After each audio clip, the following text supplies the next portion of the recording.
What I had spoken was कि मैंने आपको थोड़ा सा ये बताया कि जल्दी से ब्रीफ में आपको बताती हूँ जो मैंने आपको बताया है।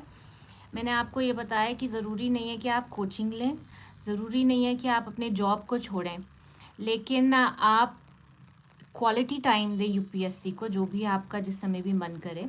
बुक्स मैंने आपको बताया कि अगर आपके फंडामेंटल स्कूल के क्लियर नहीं है तो आप एनसीईआरटी पढ़ें। जब फंडामेंटल्स क्लियर हो जाएं तो आप फिर graduate and post graduate level की बुक्स पढ़ें। ये सिर्फ प्रोफेशनल के लिए नहीं है, ये जीएस में भी आपके जो सब्जेक्ट्स हैं उनके लिए भी यही अप्लाई होता है। उसका रीज़न मैंने आपको बताया था कि आपकी जो फाइट है जीएस में हर आंसर के लिए, वो किसी ऐसे व्यक्ति से है जिसका ऑप्शनल होगा वहाँ पर। तो एक क्वेश्चन मुझे आ रहा है कि मीडियम कैसे चूज़ करें। आपको जो मीडियम में कॉन्फिडेंस आता है एक्सप्रेस करने का, वो मीडियम चूज़ करिए। इन सब बातों पे यूपीएससी के मार्क्स नहीं डिपेंड करते हैं, बट आपकी क्रिएटिविटी डिपेंड करती है। आपका जो आउटपुट है, जो आप लिखना चाहते हैं, जो आप एक्सप्रेस करना चाहते हैं, ज़रूरी नहीं आप हैवी वोकेबलरी यूज़ करें, लेकिन आप जब लिखते हैं तो आपको क्या ईजी पड़ता है, आप इंग्लिश में लिखना सही लगता है या हिंदी में लिखना सही पड़ता है, तो उस हिसाब से आप अपना मीडियम चूज़ करिए। क्योंकि mains is very important, mains के मार्क्स बहुत इंपॉर्टेंट है, मेंस के आंसर बहुत इंपॉर्टेंट है। मेंस में एक आपको शॉर्ट आंसर लिखना है और उसी में आपको सब कुछ लिख देना है। मैं अभी आपको बहुत ज़्यादा तो नहीं बताऊंगी जो मैंने इससे पहले कहा है, लेकिन मैं फ़िलहाल इस पर आ जाती हूँ। Then we'll take up your questions if you have any, कि आंसर राइटिंग कैसे करी जाए। तो मैंने आपको ये बताया कि आप जब प्रिपरेशन कर रहे हैं, तो आप प्रिपरेशन में जो रीडिंग कर रहे हैं कि आपने टाइम टेबल एक अच्छा सा बना रखा है, आपको आज हिस्ट्री पढ़नी है, फिर आपको शाम को ज्योग्राफी पढ़नी है, 1 घंटा ऑप्शनल को देना है, 1 घंटा आपने करंट अफेयर्स को देना है। मेरा ये मानना है कि करंट अफेयर्स और ऑप्शनल को रोज़ 1-1 आवर दिया जाए, तभी वो स्ट्रांग होंगे, इतने स्ट्रांग हो जाएंगे कि आपके प्रीलिम्स में करंट अफेयर्स जो आते हैं रिलेटेड क्वेश्चंस, और आपका जो ऑप्शनल होगा उसमें आपकी बहुत अच्छी स्ट्रेंथ बन जाएगी। इसके बाद आपको आंसर राइटिंग के लिए अलग से समय निकालना है। फॉर एग्जांपल आपने सोचा कि संडे हम लोग कुछ करना नहीं चाहते ज़्यादा और ब्रेक लेना चाहते हैं, तो you can try doing answer writing. मेरे कहने का ये मतलब है कि आंसर राइटिंग की वजह से आप अपना रीडिंग टाइम मत ख़राब करिए। बट ऐसा भी हो सकता है कि कुछ लोग आंसर राइटिंग में बहुत अंडर कॉन्फिडेंट हो। I had a friend with me जिसने प्रीलिम्स 4 बार निकाला था, लेकिन आंसर राइटिंग यानी मेंस में वो रुक जाता था, उसकी आंसर राइटिंग बहुत पुअर थी। तो उस टाइम पे हमें वो वीकनेस बहुत अच्छे से पता चली कि जो प्रीलिम्स 4 बार निकाल रहा है और मेंस नहीं निकल रहा है, तो that is a big weakness. तो हमने उसके आंसर राइटिंग पे बहुत ज़्यादा वर्क किया। उसकी जैसे फॉर एग्जांपल आपको छोटी सी एक जगह मिलती है आंसर लिखने के लिए, तो आप बहुत बड़ी हैंड राइटिंग में नहीं लिख सकते हैं, क्योंकि आप फिर कम वर्ड्स में अपना आंसर लिखेंगे, कम वर्ड होगा तो कंटेंट आपका वीक हो जाएगा। तो आंसर राइटिंग को हमको इवॉल्व करना है, और आंसर राइटिंग में हमको रिस्क लेना है। रिस्क इन द सेंस कि कभी कभार आपका मन करता है आप थ्योरी लिख दो आंसर राइटिंग में, आपका मन करता है अरे उस किताब में ऐसे लिखा था तो मैं आंसर राइटिंग में ये लिख दूँ। तो वो प्रैक्टिस में आपको लाना है। उस प्रैक्टिस में आपको क्या करना है, जब भी कोई सवाल आए, फॉर एग्जांपल आपको सवाल आता है कि हड़प्पन सिविलाइजेशन में जो अर्बन डेवलपमेंट थी उसको आज की अर्बन डेवलपमेंट में आप कैसे इनकॉर्पोरेट करेंगे। तो ये सवाल किसी थ्योरी किसी किताब में नहीं है, यह आपका सोचा हुआ कुछ एक मॉडल होगा जिसमें आप अपनी थ्योरी को अप्लाई करोगे इनोवेटिवली। सो आपको क्विकली ना ये आंसर लिखना आना चाहिए, आपको पता होना चाहिए मैं इसमें खाली हिस्ट्री नहीं लिख रहा हूँ, मैं इसमें अर्बन प्लानिंग भी लिख रहा हूँ, और मैं इसमें अभी इन्वायरमेंट को भी ऐड कर सकता हूँ क्योंकि इन्वायरमेंटल इफेक्ट्स होते हैं अर्बन प्लानिंग से कई बार। तो you have to make your answer interdisciplinary, you have to take risk. अपनी थ्योरी की नॉलेज जरूर डालिए आप, लेकिन पूरी थ्योरी मत डालिए, वो आंसर बहुत बहुत ही थ्योरेटिकल और बेकार हो जाता है। जो चीज़ किताब में लिखी है वो नहीं होनी चाहिए। आपने प्रीलिम्स पार कर दिया, अब आपको मेंस में ये दिखाना है कि मेरा दिमाग कितना इनोवेटिवली चलता है, मुझे कितनी अवेयरनेस है, और मैं क्या सोच सकता हूँ फॉर द कंट्री। तो you have to write answers which are pan Indian, which are interdisciplinary. Pan Indian मतलब कि खाली आप इस सोच से ना लिखें कि आप खाली एक पर्टिकुलर एरिया के लिए आंसर लिख रहे हैं, आपको ऐसे लिखना उसमें आपको इंडिया का एक झलक होनी चाहिए, that you are at a national level, all India service के आप व्यक्ति हैं, एग्ज़ाम दे रहे हैं, तो वो झलकना चाहिए। और साथ ही साथ इंटरडिसिप्लिनरी होना चाहिए, उसमें आप सोशियोलॉजी ऐड करिए, उसमें आप चाहे तो इकोनॉमिक्स ऐड करिए, अगर आपको सही लगता है, ज़बरदस्ती नहीं। तो जल्दी से आपके ब्रेन में जो भी बात आ रही है आप उसके छोटे छोटे पॉइंट ऐसे बना दीजिए साइड में रफ में, और उसके बाद आंसर में वही इलैबोरेट करिए। तो वो लिखकर आप उसी समय पे, अब इस चीज़ के लिए आपको प्रैक्टिस चाहिए। इस कॉन्फिडेंस और इनोवेशन के लिए ये रिस्क टेकिंग है, क्योंकि हमें हमेशा ये बताया गया है कि थ्योरी लिखिए, जो बुक में है वो लिखिए, पर यहाँ पे क्या करना है, बुक की नॉलेज को एक इनोवेटिव वे में आपको लिखना है, तो दैट रिक्वायर्स प्रैक्टिस। कई लोग आंसर राइटिंग में बहुत पुअर होते हैं, तो उन लोगों को अपनी वीकनेस को रिकॉग्नाइज करके बहुत अच्छे से आंसर राइटिंग पे फोकस करना है, क्योंकि अगर आपका आंसर राइटिंग ख़राब हो गया है तो आपने कितना भी पढ़ा हो, सिलेक्शन नहीं होगा। सामने वाला तो सिर्फ आपके आंसर को पढ़ रहा है ना, तो आपको उस वो ब्यूटी आपको लानी पड़ेगी अपनी स्किल में, कि सामने वाला जब उस आंसर को पढ़े तो उसे समझ आए कि आपने सब्जेक्ट्स भी पढ़े हैं, आप इनोवेटिव भी हैं, आप एग्जाम्पल्स भी देते हैं। मैंने अपने आंसर में डायग्राम्स भी बनाए थे, ऐसे डायग्राम्स जो पब्लिक एडमिनिस्ट्रेशन की बुक्स में होते नहीं हैं, but I was confident, they were not irrational diagrams, ये भी एक पॉइंट है, दे वर डायग्राम्स विच वर इनोवेटिव। आप धीरे धीरे जब अपना सब्जेक्ट पढ़ेंगे तो आप खुद थ्योरीज बनाने लगेंगे, उस लेवल के आपको प्रिपरेशन चाहिए, because after all it is UPSC. Now I am getting certain questions regarding C SAT. C SAT का मैं आपको बताती हूँ कि सबसे पहले तो मैंने ये कहा आपको प्रीलिम्स को कवर करने के लिए आपको मेंस की तैयारी करनी पड़ेगी, क्योंकि अगर आप प्रीलिम्स की तैयारी अलग से करने लगेंगे और एकदम से मेंस आ जाएगा, फिर मेंस में आप फ्लंक कर जाएंगे, फेल हो जाएंगे, और फिर डीमोटिवेट होंगे और दोबारा से अपनी प्रिपरेशन स्टार्ट करेंगे। तो सबसे पहले आपको मेंस के सिलेबस को टच करना है, अच्छे से आपकी प्रिपरेशन होनी चाहिए, क्योंकि प्रीलिम्स और मेंस के बीच में इतना समय नहीं रह जाता कि आप मेंस को उठाएं। तो जब आप प्रिपरेशन करें, मैंने शुरू में भी बोला है कि मेंस का जो आपके टॉपिक्स हैं, उन टॉपिक्स को आप हार्ड कॉपी लेकर अच्छे से समझें, अच्छे से पढ़ें, और हर सब्जेक्ट जब आप पढ़ें तो उस पर्टिकुलर टॉपिक्स को रिलेट करना सीखें। उन रिलेटेड टॉपिक्स से करंट अफेयर्स क्या आ रहे हैं उनको देखें, उन रिलेटेड टॉपिक्स में और रिसर्च स्टडी क्या हो सकती है वो देखें, या आप कोई पर्टिकुलर बुक पढ़ रहे हैं तो उस क्या मैं कोई टॉपिक कवर कर रहा हूँ इसमें। सो दैट मीन्स का जो प्रिपरेशन है दैट इज़ प्राइमरी। नाउ साथ ही साथ अब आप कहते हैं कि सी सैट का कैसे प्रिपरेशन करें। जस्ट बिफोर प्रीलिम जब आपका नोटिफिकेशन आता है, आप उसे भरते हैं, तो अगर आपका अप्रैल में फॉर एग्जांपल प्रीलिम्स है, तो आप 3 महीना पहले, अब आपकी नॉलेज है, आपको कॉन्फिडेंस ये लाना होगा कि मैंने प्रीलिम्स की तैयारी करी है, मुझे नॉलेज है। और इसमें एक बहुत इंपॉर्टेंट चीज़ है कि आपने साल भर करंट अफेयर्स लगातार पढ़ा है, ये बहुत ज़रूरी है।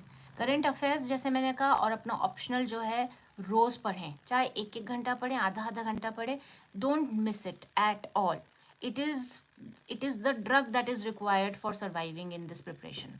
तो आपको रोज़ अपना करंट अफेयर्स आप पढ़ रहे हैं 1 साल से, आपने मेंस के काफ़ी सब्जेक्ट्स पढ़ लिए हैं, आपको प्रीलिम्स के लिए पूरे कंसेप्ट क्लियर हैं। तो अब अप्रैल में अगर आपका प्रीलिम्स है तो 2-3 महीने पहले आप प्रीलिम्स से पहले पुराने जो पेपर्स हैं उनको करना सीखें। और उनको कैसे करिए, ऐसे नहीं कि मुझे बस करना है, आप एकदम एग्ज़ाम का माहौल बना के बैठें, टाइमर लगाइए, इतने टाइम में मुझे क्या करना है क्या नहीं करना है वो सीखिए। जो एग्ज़ाम का प्रेशर है उसको उसी टाइम पे बिल्डअप करना सीखिए, क्योंकि ये MCQs होते हैं, मल्टीपल चॉइस क्वेश्चंस होते हैं। MCQ की स्ट्रैटेजीज़ होती हैं सबकी अलग अलग। MCQs में हो सकता है आपका नॉलेज लेवल बहुत हाई हो गया, लेकिन आपको MCQ करने का तरीका नहीं आता है, वहाँ पे आप पैनिक कर गए, तो आपको समझ ही नहीं आ रहा है कि ये ऑप्शन क्या दे रखा है, दूसरा ऑप्शन क्या है, तीसरा क्या है, आपको घबराहट हो रही है। तो उस पर्टिकुलर माहौल को अपने घर में बनाइए और इतने यूज्ड टू हो जाइए MCQ अटैम्प्ट करने में कि आपको MCQ अटैम्प्ट करने की स्ट्रैटेजीज आ जाएं। जैसे मैं क्या करती थी, MCQ बहुत इनडायरेक्ट आने लग गए हैं। ऐसा नहीं आता कि ऑप्शन ए है बी है सी है, ऐसा आता है option A B C both, none of the above, option A and B, ऐसे करके आने लगा है। So they have made it very analytical, बहुत एनालिटिकल हो गया है। तो इसके लिए आपको पीस ऑफ माइंड चाहिए, आप लेफ्ट एंड राइट नहीं देख सकते हैं कि लोग क्या कर रहे हैं, मैं प्रेशर में हूँ, that you can't afford. So therefore you require a lot of skill development in attempting MCQs, okay, and especially GS में, GS का जो पेपर है CSAT 1 है आई थिंक, वो उसके लिए तो आपको स्पेशली बहुत अच्छा स्कोर चाहिए, क्योंकि जिस पेपर में आपके मैथ्स आती है, फिजिक्स आती है या लॉजिक्स आते हैं, उस पेपर को आप प्रैक्टिस भी करेंगे तो धीरे धीरे हो जाएगा और उसकी एक कट ऑफ जाती है, that is not a problem, but GS में अच्छा स्कोर चाहिए होता है। तो फिर जैसे मेरी स्ट्रैटेजी से मैं आपको बताती हूँ, जब मैं MCQ बहुत ज़्यादा अटैम्प्ट करने लगी, I started attempting MCQ prelims से 3 महीना पहले मैंने सब छोड़ के सिर्फ प्रीलिम्स पे फोकस करा कि कैसे इसको पेपर को निकालना है।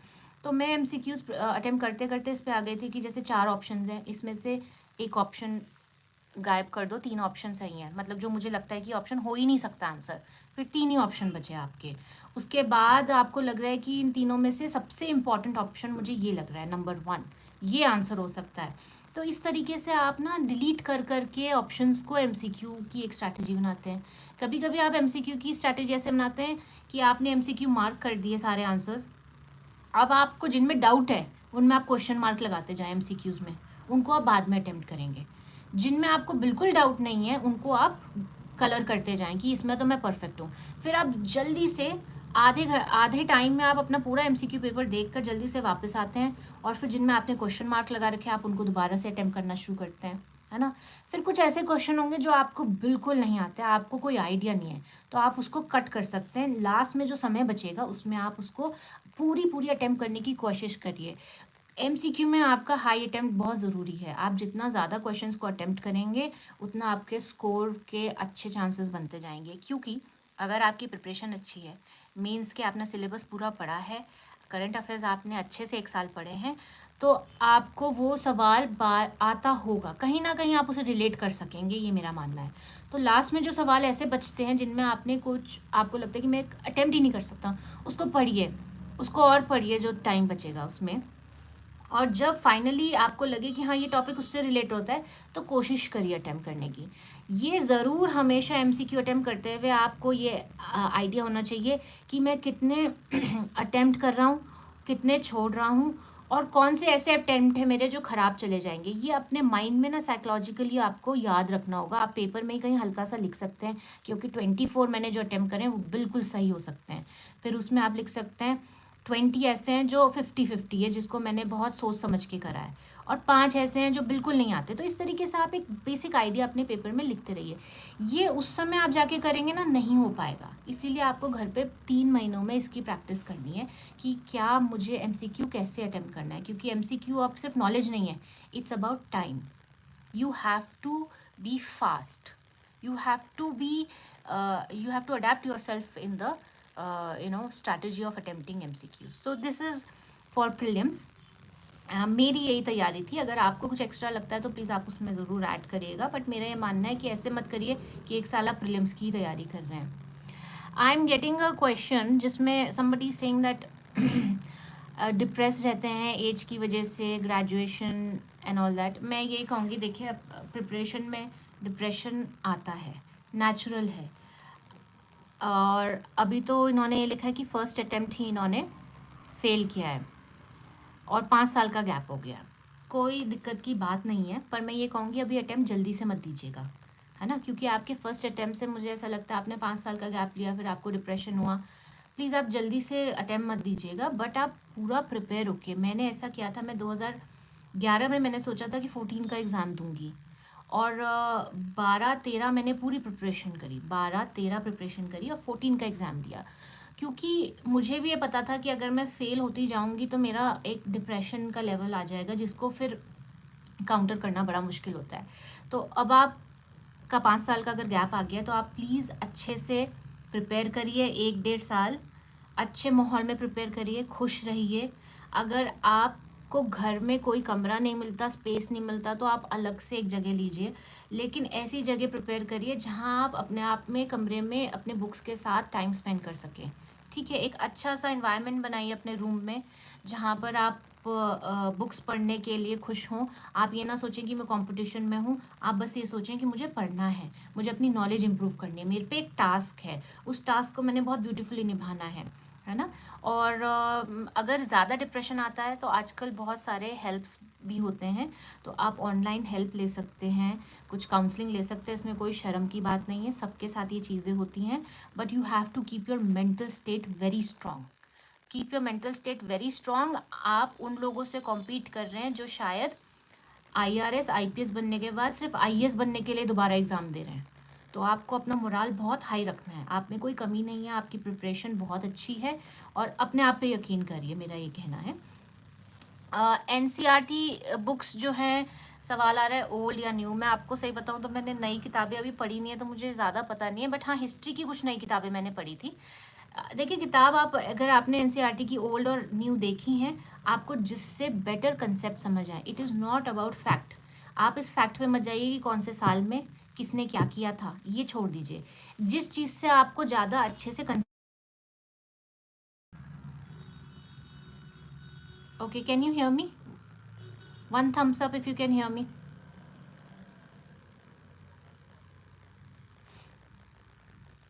आवाज़ आ रही है आपको?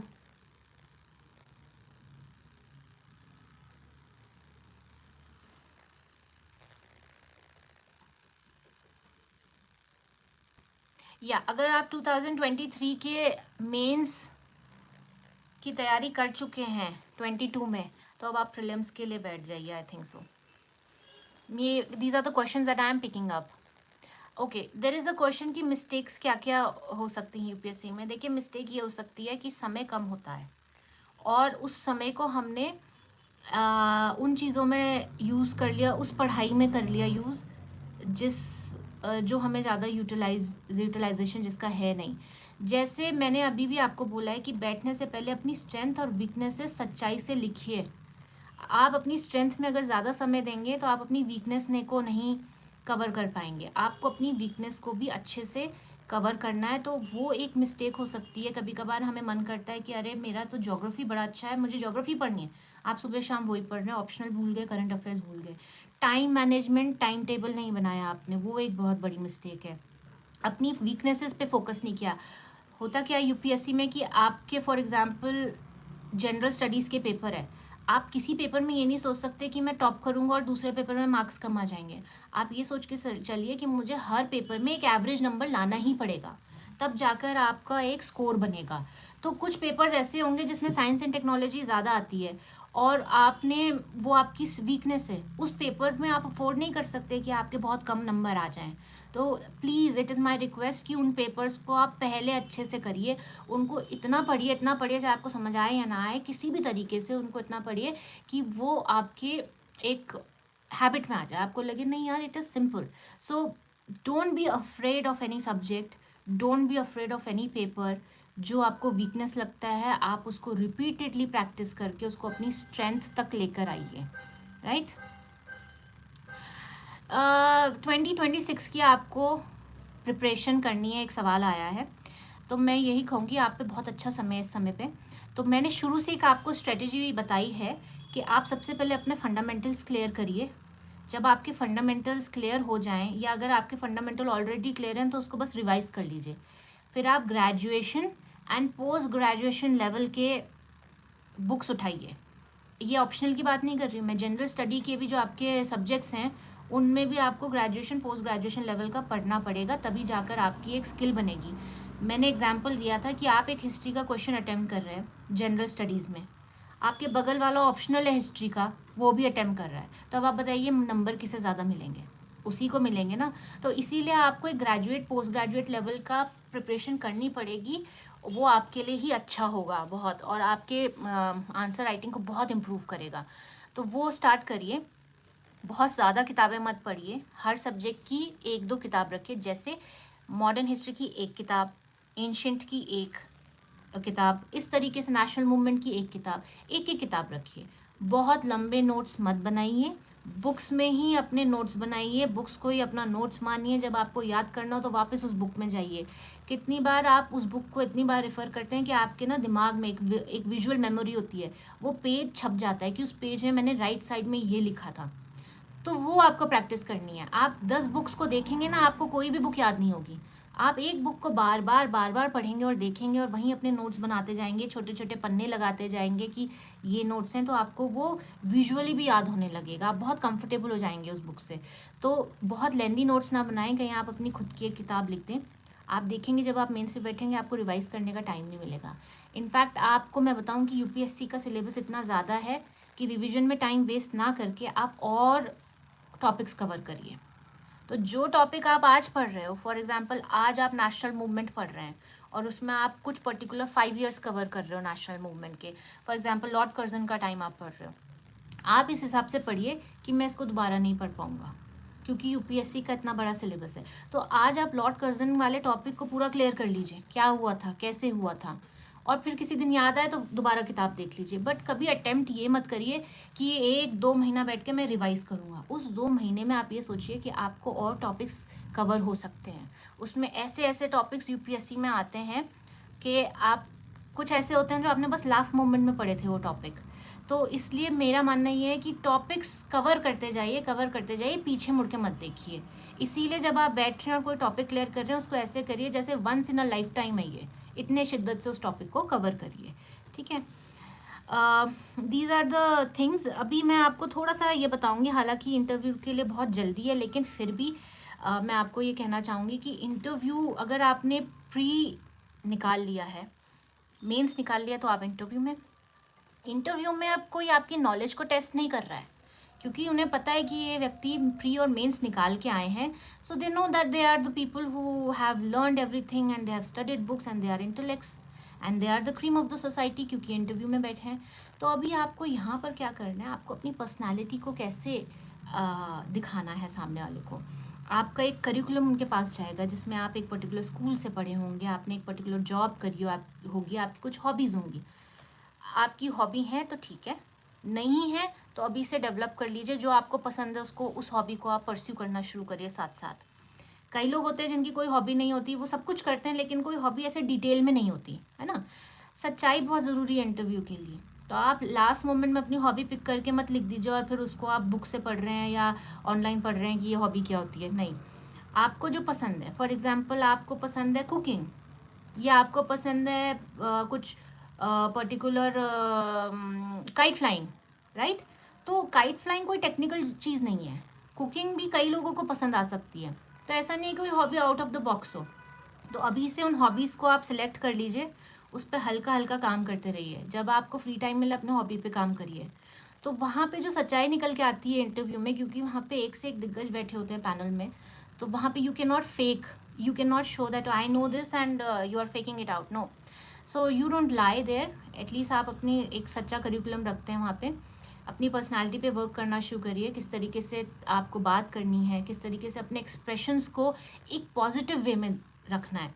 कुछ लोग प्रिपरेशन के टाइम पे डिप्रेस हो जाते हैं, उनको कुछ पर्टिकुलर टॉपिक्स हिट कर जाते हैं। जैसे मैं अपना एग्जांपल देती हूँ आपको, मुझे वुमेन एम्पावरमेंट का टॉपिक बहुत ज़्यादा हिट कर गया था प्रिपरेशन के टाइम पे, और इंटरव्यू में उस टॉपिक में मैं काफ़ी ज़्यादा पर्सनल हो गई थी दैट वुमेन एम्पावरमेंट को लेके। तो मुझे ऐसा लगा कि वो मेरी बहुत बड़ी गलती थी। मुझे 163 मार्क्स मिले, ज़्यादा अच्छे नहीं मिले, लोगों को 205 भी मिले, ज़्यादा ख़राब भी नहीं मिले। तो मुझे ऐसा लगता है कि मेरी एक वो वीकनेस निकल के आ गई कि मैं थोड़ा सा इस टॉपिक को लेकर पर्सनल हूँ, और एक व्यक्ति जो मैच्योर होता है वो पर्सनल नहीं होता कभी किसी टॉपिक को लेकर। तो आपको अपनी पर्सनालिटी ऐसे डेवलप करनी है धीरे धीरे कि आप चीज़ों को एज अ ब्यूरोक्रेट देखें, चीज़ों को एज अ ब्यूरोक्रेट सुनें और बोलें। तो वो एक प्रैक्टिस करना आप शुरू करिए। अगर आपको बोलने में हेजिटेशन होती है तो आप मिरर के आगे प्रैक्टिस करें। मिरर के आगे प्रैक्टिस करने पे कॉन्फिडेंस बढ़ता है। ज़रूरी नहीं है कि आप किसी कोचिंग में जाके मॉक टेस्ट लें। कभी कभार मैंने देखा, मैंने नहीं लिया था, कभी कभार मैंने देखा आप बहुत डर जाते हैं, नर्वस हो जाते हैं, मेरा तो कुछ रैंक नहीं आया मॉक टेस्ट में, so that is not good for you. I was about to read a question. So interviews के लिए ये तैयारी थी। न्यूज़पेपर कोई पूछ रहा है कि कौन सा पढ़े। मैं हमेशा हिंदू पढ़ती थी, और मुझे देखिए, क्योंकि मैंने 2014 का एग्ज़ाम दिया, तो मुझे अभी क्वालिटी ऑफ न्यूज़पेपर्स का ज़्यादा आइडिया नहीं है, बट आई थिंक हिंदू ही पढ़ा जाता है अभी भी।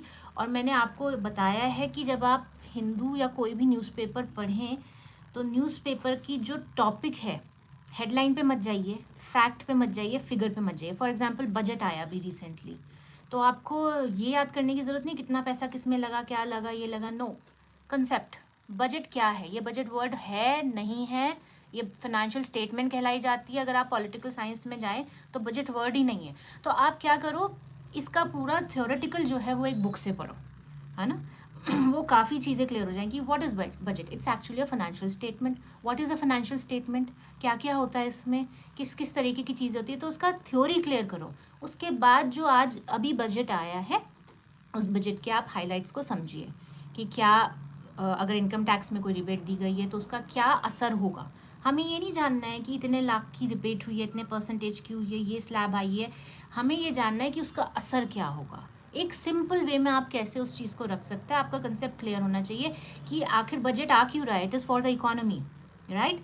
How will it impact the economy everywhere, which section of the economy will it impact in positive way, right? Hindu के साथ कोई पूछ रहा है कि और कोई, ऑब्वियसली करंट अफेयर्स आप ये मत सोचिए कि खाली हिंदू से कवर हो जाएगा। मैंने जो पढ़ा था, जो मैं हमेशा पढ़ती थी, मैंने योजना पिछले 1 साल की भी रखी। जिस साल मैंने प्रिपरेशन करी, मेरे पास 3 साल की योजना थी। आप योजना देखेंगे ना तो हरविंदर जी आप प्लीज़ मुझे दोबारा क्वेश्चन भेजना, पहले मैं ये आंसर कर लेती हूँ। तो आप योजना अगर देखेंगे ना, योजना एक एक टॉपिक इतने खूबसूरती से कवर करता है कि आपको कहीं और जानने की ज़रूरत नहीं है।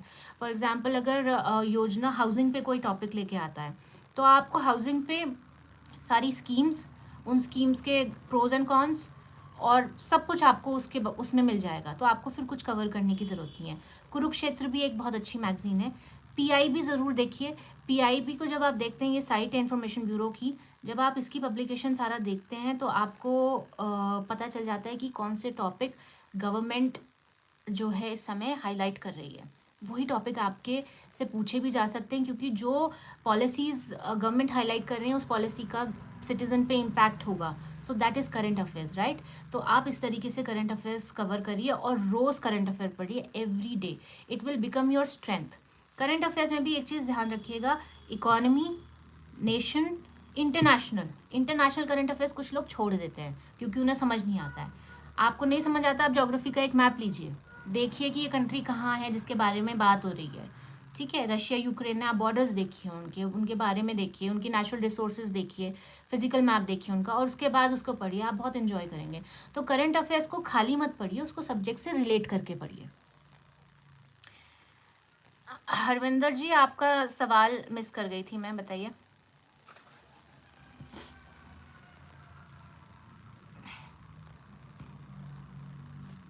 अगर कोई सवाल है तो प्लीज़ पूछिए, फिर उसके बाद I think can I firstly prepare any state government job for cover my gap age and after that I prepare UPSC.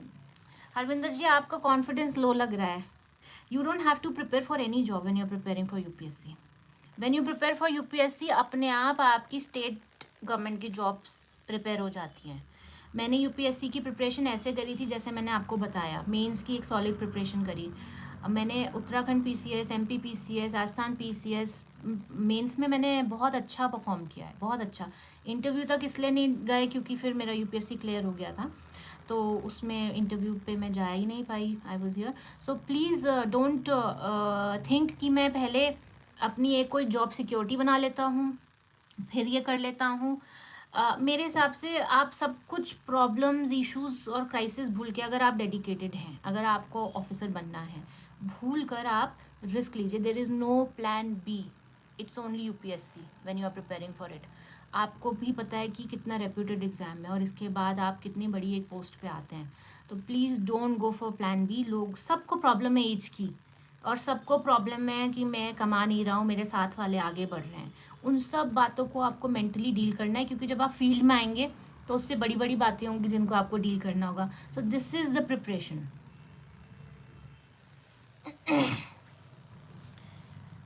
हाँ जी, आप सवाल दोबारा से पोस्ट कर सकते हैं। Any 5 things that is necessary for UPSC journey. Okay okay, ये पहले मैं ये सवाल का जवाब देती हूँ, करंट अफेयर्स को सब्जेक्ट से कैसे लिंक करें। मैंने अभी बताया था, एक एग्जांपल दिया था कि करंट अफेयर्स में कोई टॉपिक आता है, इकोनॉमी का टॉपिक है, तो आप इकोनॉमिक्स में पहले उस बुक में जाकर उस टॉपिक को क्लियर करें। आपको जीडीपी नहीं पता, आपको क्या कहते हैं, इन्फ्लेशन नहीं पता, आपको कुछ नहीं पता और आप उसको पढ़ रहे हैं बस। आप अगर पता भी है तो फिर भी जाकर आप इकोनॉमिक्स की बुक से एक बारी उस पूरी चीज़ टॉपिक को क्लियर करें। फॉर एग्जाम्पल इन्फ्लेशन पे कोई न्यूज़ आती है, तो आप इन्फ्लेशन को हर तरीके से इकोनॉमिक्स में पढ़िए, उसके बाद आप इन्फ्लेशन की न्यूज़ को पढ़िए। वो एक्चुअली वो जो टॉपिक है वो ट्रेंड में है, वो टॉपिक एज इट इज़ जैसा स्टेटमेंट है न्यूज़पेपर में वैसा नहीं आएगा, वो टॉपिक एक एनालिटिकल वे में आएगा। तो इसलिए आप उसको लेफ़्ट एंड राइट पूरा पढ़ लीजिए, क्योंकि वो ट्रेंड में है टॉपिक, तभी वो न्यूज़ में है। बट न्यूज़ में जो कंटेंट दिया है ज़रूरी नहीं है कि वो आपको मदद करे, हो सकता है कुछ और पूछ लें इन्फ्लेशन के बारे में। पढ़ाई में मन नहीं लग पा रहा है, पढ़ाई में तो मन लगाना पड़ेगा। यही तो मेंटल स्ट्रेंथ है। मन आपको मैं बताऊँ कईयों का नहीं लगता है, और पढ़ाई काफ़ी बोरिंग भी हो जाती है। तो जब आपका मन ना लगे तो आप वीडियोस देखें जो आपके सब्जेक्ट से रिलेटेड हैं। हिस्ट्री, इकोनॉमिक्स बहुत अच्छी प्रिपेयर होती है वीडियोस से। ज्योग्राफी के भी अच्छे अच्छे वीडियोस आते हैं। तो ये डिपेंड नहीं करता है कि आप किताब को 50% यूज़ कर रहे हैं, 30% आप यूट्यूब यूज़ कर रहे हैं, 20% आप रिसर्च पेपर ऑनलाइन पढ़ रहे हैं। इससे कोई फ़र्क नहीं पड़ता है। आप अपने मीडियम्स को इम्प्रूव कर सकते हैं। मैं तो कहती हूँ कई ऐसी मूवीज़ हैं जो बहुत अच्छे मतलब आपको कंटेंट समझाती हैं हिस्ट्री का। तो आप अपना एक तो मल्टीपल मीडिया प्लेटफॉर्म्स यूज़ करिए। दूसरा, जब आप पढ़ने लगेंगे और उसमें डीपली घुस जाएंगे और आपके कुछ टॉपिक क्लियर होने लगेंगे, पेशेंस का काम है ना, तो और एक दो आप सवाल का जवाब देने लगेंगे, आपको खुद अच्छा लगेगा। तो ये तो एक अपने आप को मतलब इंटरेस्ट बनाने वाली बात है, और सबके साथ ये प्रॉब्लम आती है, not a big problem.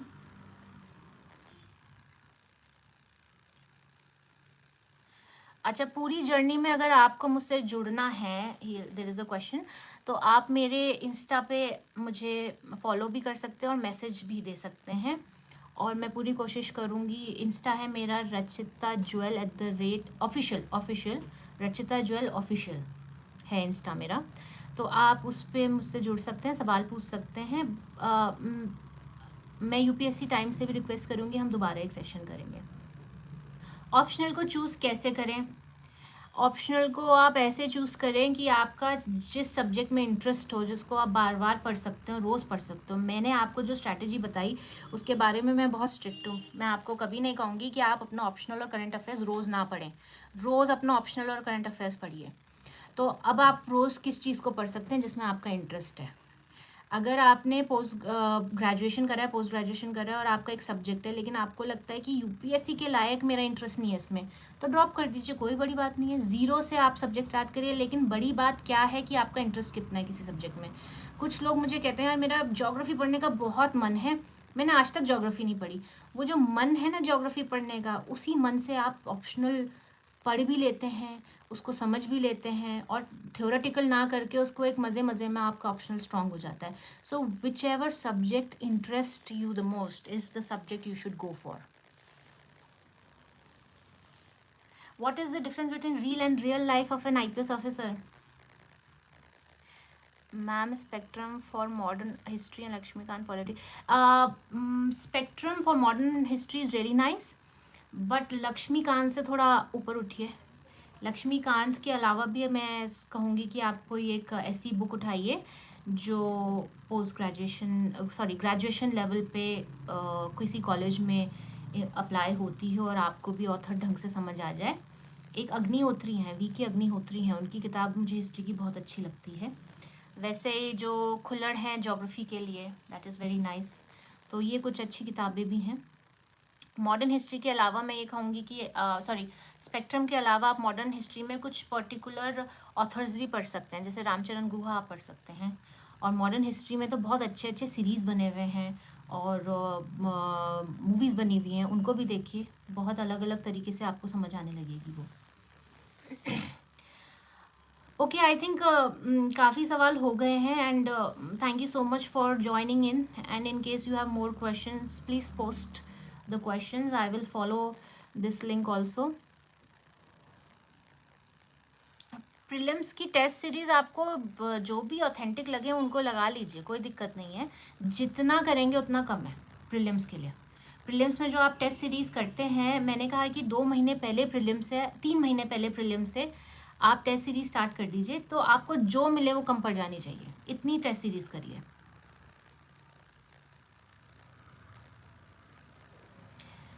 Okay, I will say all the best to all of you, और मैं आपको ये कहूँगी कि अपने हिसाब की एक स्ट्रैटेजी बनाइए। आप खुद में सक्षम है, आपको किसी की ज़्यादा आवश्यकता नहीं है। फोकस करिए अपने पे, कॉन्फिडेंस रखिए, खुश रहकर इस प्रोसेस को एंजॉय करिए, एक स्ट्रॉन्ग ह्यूमन बीइंग बनिए मेंटली, तो प्रिपरेशन भी अच्छी रहेगी आपकी। अच्छा, किसी ने सवाल पूछा आईपीएस ट्रेनिंग के बारे में ब्रीफली बताएं। आईपीएस ट्रेनिंग बहुत टफ होती है लेकिन बहुत मज़ेदार होती है, और मेरे हिसाब से आईपीएस ट्रेनिंग जैसी मैं इसका पूरी गारंटी ले सकती हूँ कोई और सर्विसेज की ट्रेनिंग नहीं है। आप हर तरीके का एक्सपीरियंस आपको मिलता है, हर तरीके का एडवेंचर आप देखते हैं, आपके अंदर एक डिसिप्लिन आ जाता है, आपके अंदर एक लीडरशिप क्वालिटी आ जाती है, आपको पुलिस फ़ोर्स को मतलब कमांड करने का जो एक कॉन्फिडेंस है, वो आईपीएस ट्रेनिंग की ही एक वो है। आईपीएस ट्रेनिंग ना हो तो आईपीएस ऑफिसर्स वो ना हो आज जो हैं।